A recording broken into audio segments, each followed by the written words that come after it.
Today we check in at the Niagara-on-the-Lake Museum, where Sarah Kaufman is going to take us through some of the artifacts from the Laura Secord collection here. I've slipped on the blue gloves so I can actually pick up and handle some of these. Let's go in and check with Sarah. A number of the artifacts that you see on display for today belong to Laura Secord. They were actually donated by her granddaughter, Augusta Smith, way back when the museum first started. And yes, they were all owned by Laura Secord. So we're really excited to show unfortunately, just a few pieces from the collection. We do have much more, but I thought these pieces will be very interesting because they were actually owned by Laura Secord. And we're one of the only museums to have a significant Laura Secord collection in Canada. Laura Secord is a national heroine. A lot of people know her for that purpose. It's really associated with the War of 1812. She's a St. David's resident, a Niagara-on-the-Lake resident, of course, who made the trek of about 32 kilometers to Thorold area, Beaver Dams, to pass along the news that she had overheard from American soldiers who were stationed at her house that there was going to be an attack on the British soldiers, and wanted to talk to Fitzgerald. So she is very important story. She has a very important story with the War of 1812 and really kind of highlighting women's history and women's involvement in that war as well.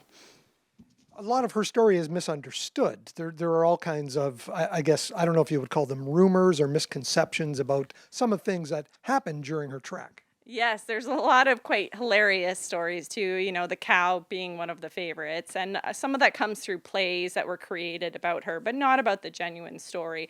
Laura Secord, there's a bit of controversy too of whether she had told the story first or if the Indigenous groups who were in the area had already discovered that something was happening.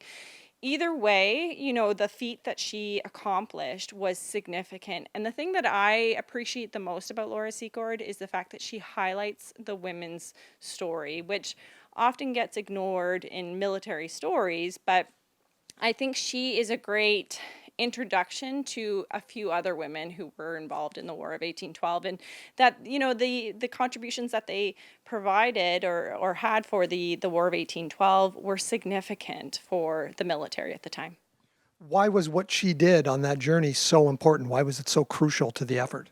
Well, at the time, this area was occupied by American soldiers, and the troop movements were very important for the British to be aware of so that they could take back the Niagara region. And I think the trek of 32 kilometers is a significant length of time. It's physical, demanding, that not a lot of people could do that today, I would say. And she was a woman who was wearing, of course, a long dress. I go out hiking, I'm wearing, pants and a shirt, and it's not easy. And she did it all because she wanted to play her part.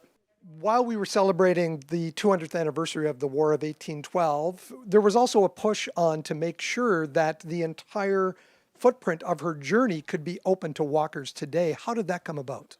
The Friends of Laura Secord created this fundraising campaign, opened up this wonderful walk, this anniversary walk that commemorates Laura Secord. And I think it's nice for people to sort of walk in Laura's footsteps and understand what she went through at that time, and to draw some attention to her in general and make sure that she's not forgotten. For our next visit to the Niagara-on-the-Lake Museum, we'll be looking at the Loyalist collection that commemorates some of Niagara's earliest settlers. Now, Sarah said Laura Secord used to store some coins in this, and I'm trying to see if there's anything left just in case I can pull out a couple of doubloons. I'm Mike Balsom, reporting for The Source.